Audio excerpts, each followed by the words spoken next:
Hello friends, मैं अभय वाजपेयी एक बार फिर हाजिर हूँ अपने अगले वीडियो में समांतर श्रेणी की दूसरी एक्सरसाइज के साथ। तो आज हम लोग दूसरी एक्सरसाइज का पहला क्वेश्चन लगाएंगे।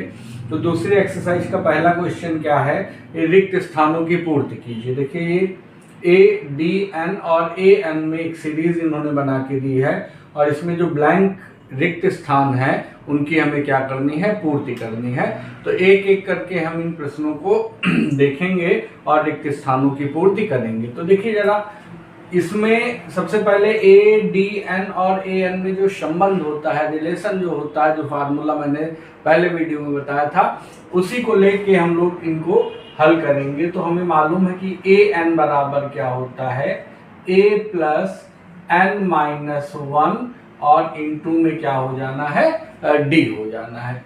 इस सूत्र की सहायता से एक एक करके हम इन सभी प्रश्नों को हल करेंगे। तो देखिए यहाँ पे ए का मान क्या दे रखा है, 7। ए एन का मान हमें चाहिए तो ए एन की जगह ए एन ही लिख देंगे। ए की जगह आपका 7 हो जाएगा, प्लस एन की वैल्यू कितनी दी है, 8। तो 8 माइनस 1 और इनटू में डी का मान क्या दे रखा है, 3। तो देखिए 7 प्लस 8 में से 1 गया, ये भी 7 बचेगा और घोड़े में आपका 3 है। तो 7 प्लस 7 कितना हो जाना है, 21, और 21 और 7 मिलके कितना हो जाना है, 28। तो यहाँ पे जो हमारा nवां पद होगा ए एन, उसकी वैल्यू कितनी आ गई, 28। तो यहाँ पर हमारा क्या आ जाएगा, ये यहाँ पे हमारा 28 आ जाएगा। इसे आप बॉक्स बना दीजिए। तो ये हमारा पहला फिल इन द ब्लैंक्स हो गया। अब हमारा दूसरा फिल इन द ब्लैंक्स हम देखेंगे कि दूसरा फिल इन द ब्लैंक्स में क्या आएगा। तो फार्मूला हमारा यही यूज होगा, a n is equal a plus n minus one into d.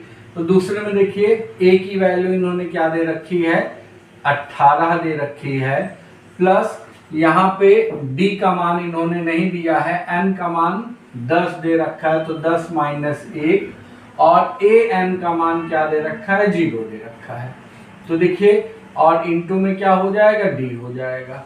तो 0 इज इक्वल 18 प्लस 10 में से 1 जाएगा आपका 9 और इनटू में डी। इसको अगर इधर लिया है तो माइनस का 9d बराबर आपका 18 18 आ जाएगा। तो d इज इक्वल ये आपका 18 और माइनस का 9 ये अपॉन में आएगा।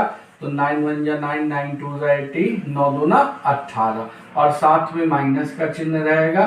तो d बराबर हमारा कितना आ जाएगा, माइनस का 2 आ जाएगा। तो यहाँ पे देखिए, यहाँ पर हमारा जो आएगा आंसर वो -2 हो जाएगा। अब इसके बाद इसका जो तीसरा प्रश्न है उसका फिल इन द ब्लैंक्स भी हम इसी सूत्र की सहायता से क्या करेंगे, ज्ञात करेंगे। तो देखिए ये हमारा फिर से यहाँ पे क्या गायब है, a की वैल्यू ही गायब है। तो छोड़िए, आपका ए एन क्या दे रखा है, -5 दे रखा है, बराबर a का मान हमें निकालना है, प्लस n का मान कितना दे रखा है, 18 माइनस 1, और d का मान कितना दे रखा है, -3। तो -5 बराबर a प्लस 18 में से 1 गया कितना, 17, और गुणे -3। तो -5 बराबर a प्लस माइनस माइनस और 17 दिया कितना हो जाना है, 51। तो a इज इक्वल माइनस का 51 इधर आएगा तो प्लस का 51 और माइनस का 5। तो a बराबर हमारा कितना आ जाना है, ये आपका 46 हो जाना है। तो यहाँ पे हमारा a का मान आपका कितना आ जाना है, 46 हो जाएगा। अब इसके बाद हमारा जो नेक्स्ट क्वेश्चन है उसमें हमें काहे का मान निकालना है। आप देखिए n का मान ज्ञात करना है।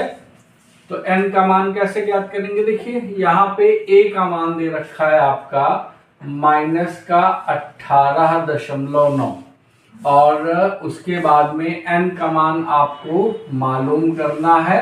तो n-1 ऐसे ही कर देंगे, और d का मान आपका कितना है, 2.5, और a n का मान कितना दे रखा है, ये आपका 3.6 दे रखा है।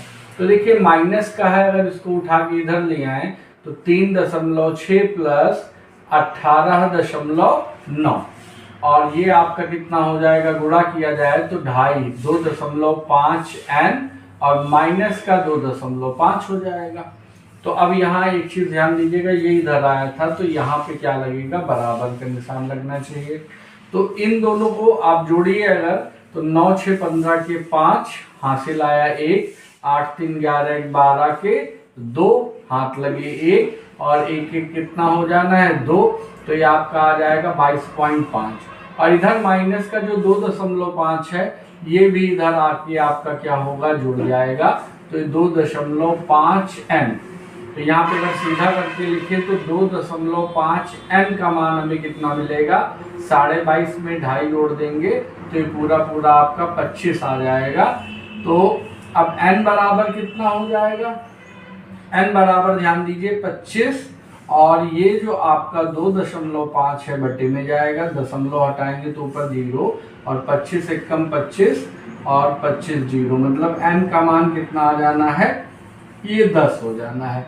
तो यहाँ पर हमारा है क्या, रिक्त स्थान में क्या आ जाना है, 10 आ जाना है। अब देखिए हमारा एक आखिरी क्वेश्चन इसका बचा हुआ है, तो आखिरी क्वेश्चन भी लगेगा इसी फार्मूले की सहायता से। तो यहाँ पर अगर आप ध्यान दीजिए तो ए एन का मान हमें ज्ञात करना है, तो ए एन की जगह ए एन हो जाएगा, ए की जगह पे 3.5 हो जाएगा, और एन का मान 105, ये शायद 10.105 दे रखा है, और माइनस क्या हो जाएगा 1, और इंटू में क्या हो जाना है आपका डी का मान क्या दे रखा है, 0 दे रखा है। तो जब डी का मान 0 दे रखा है तो ये सब आपका क्या हो जाएगा, कट ही जाएगा। तो ये ए एन इज इक्वल क्या हो जाएगा आपका 3.5, और डी का मान अगर 0 है तो 0 से गुणा कर देंगे तो सब 0 हो जाएगा। तो ए एन का मान कितना आ जाएगा आपका, ये भी 3.5 ही आ जाएगा। यहाँ पर लगता है सवाल में कुछ गड़बड़ हो गई है, एक मिनट देखते हैं। ठीक है, देखिए जब d का मान 0 है तो n का मान कितना भी हो आपका पद क्या होगा, यही 3.5, यही आपका बार बार, क्योंकि इसको d में जोड़ेंगे तो यही आता चला जाएगा। तो यहाँ पे a n का मान भी आपका कितना हो जाएगा, माइनस का प्लस का 3.5 हो जाएगा। तो इस प्रकार से हमारा पहला प्रश्न क्या होता है, कंप्लीट होता है। आगे हम दूसरे प्रश्न की ओर बढ़ेंगे, तब तक के लिए धन्यवाद।